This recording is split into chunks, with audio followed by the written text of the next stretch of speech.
Golden liquid, golden milk, क्या आपने इसका जिक्र पहले कभी सुना है?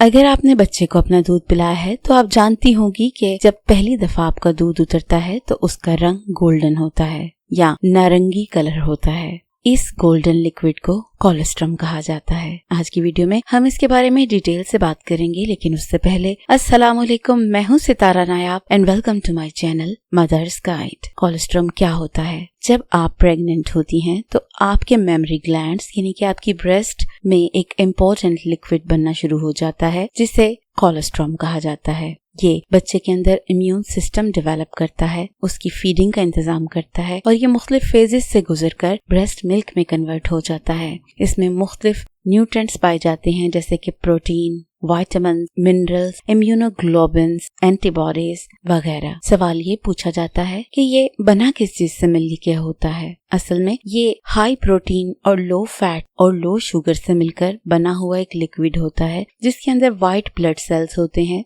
जो एंटीबॉडीज प्रोड्यूस करते हैं। ये एंटीबॉडीज आपके बच्चे के इम्यून सिस्टम को मजबूत करते हैं, उसके गट को मजबूत करते हैं और उसको प्रोटेक्शन देते हैं और इतनी अच्छी मिकदार में उनको न्यूट्रिएंट्स थोड़ी सी डोज में मिल जाते हैं कि बच्चे की टमी शुरू में इसी से फिल हो जाती है इजीली। कौन सी किस्म के न्यूट्रिएंट्स होते हैं इसमें, इनको भी हम डिटेल में समझ लेते हैं। कोलेस्ट्रम में बहुत से लिक्विड न्यूट्रिएंट्स मौजूद होते हैं जो कि बच्चे को नॉरिश करते हैं। ऐसा नॉरिश कोई और चीज नहीं कर सकती। इसीलिए कहा जाता है कि माँ के दूध का नेमुल बदल नहीं होता। ये जो स्टार्टिंग का दूध होता है इसमें बहुत सी चीजें ऐसी होती हैं जो आपके बच्चे को दूसरे सोर्सेज से इस एज पे मिलना मुश्किल होता है। सबसे पहले इसमें इम्यूनोग्लोबिन होता है जो कि एंटीबॉडी होता है। दूसरी चीज इसमें लैक्टोफेरिन होता है जो कि एक प्रोटीन है जो बच्चे को इन्फेक्शन से लड़ने में मदद देती है। फिर इसमें ल्यूकोसाइड होते हैं जो कि व्हाइट ब्लड सेल्स होते हैं। इसी तरह इसमें एपिडर्मल ग्रोथ फैक्टर मौजूद होता है जिससे आपके जो बच्चे की ग्रोइंग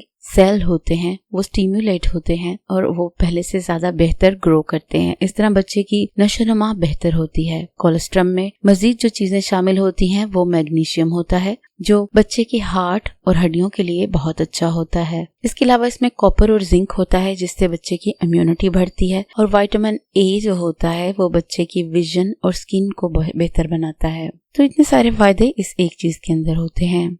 अगर इसकी पर्पस की बात करें तो ये बनाया ही इसलिए जाता है कि जब बच्चा पैदा हो तो वो ऐसा लिक्विड लेकर अपनी हिफाजत खुद कर सके, वो आने वाले इन्फेक्शन से लड़ सके और अपने जिस्म में इम्यूनिटी को बिल्ड कर सके। तो बेसिकली ये दूध नहीं, एक किस्म का टॉनिक होता है जो कि बच्चे को इजीली स्वेलो हो जाता है और बच्चों का इससे स्टमक भी भर जाता है और इससे बेनिफिट्स बेतहाशा होते हैं। बेनिफिट्स भी इसके हम वन बाय वन डिस्कस कर लेते हैं क्योंकि बेनिफिट्स आपको मालूम होंगे तो आप अपनी जिम्मेदारी के साथ बच्चे को ये जरूर पिलाएंगी। पहला जो बेनिफिट होता है वो इम्यून सिस्टम को स्ट्रेंथन करना होता है, यानी कि जो बच्चे का मदाफती निजाम होता है वो उसको बेहतर कर देता है। इससे बच्चा मुख्तलिफ बीमारियों से बचता है।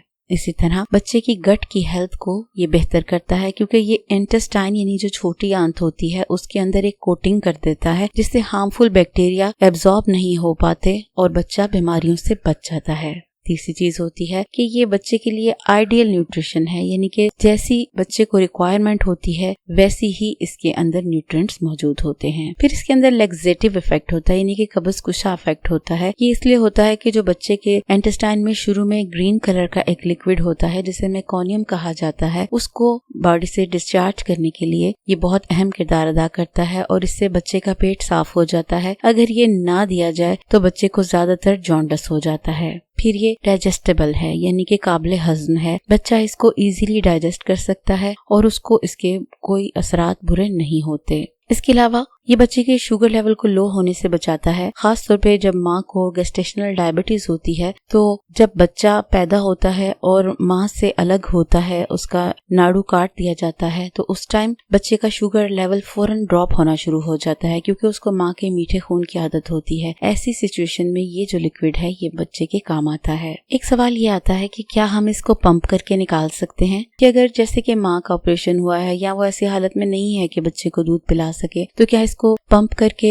बच्चे को पिलाया जा सकता है? तो बिल्कुल इसको पंप किया जा सकता है, लेकिन पंप से ज्यादा ये हाथ से दबाकर ज्यादा बेहतर निकलता है। अगर आप इसको अपने हाथ से दबा कर निकालेंगे तो ये इजीली निकल आता है और क्योंकि इसकी कंसिस्टेंसी थोड़ी थिक होती है तो ये पंप की निस्बत हाथ से ज्यादा आसानी से निकलता है। कंसिस्टेंसी की अगर बात करें इसकी, तो ये एक डीप रिच येलो या ऑरेंज कलर का लिक्विड होता है, जैसे अंडे की जर्दी होती है। इसके अंदर ये कलर बीटा कैरोटीन की वजह से होता है। कभी कभी इसका रंग व्हाइट, क्लियर या क्रीमी भी होता है।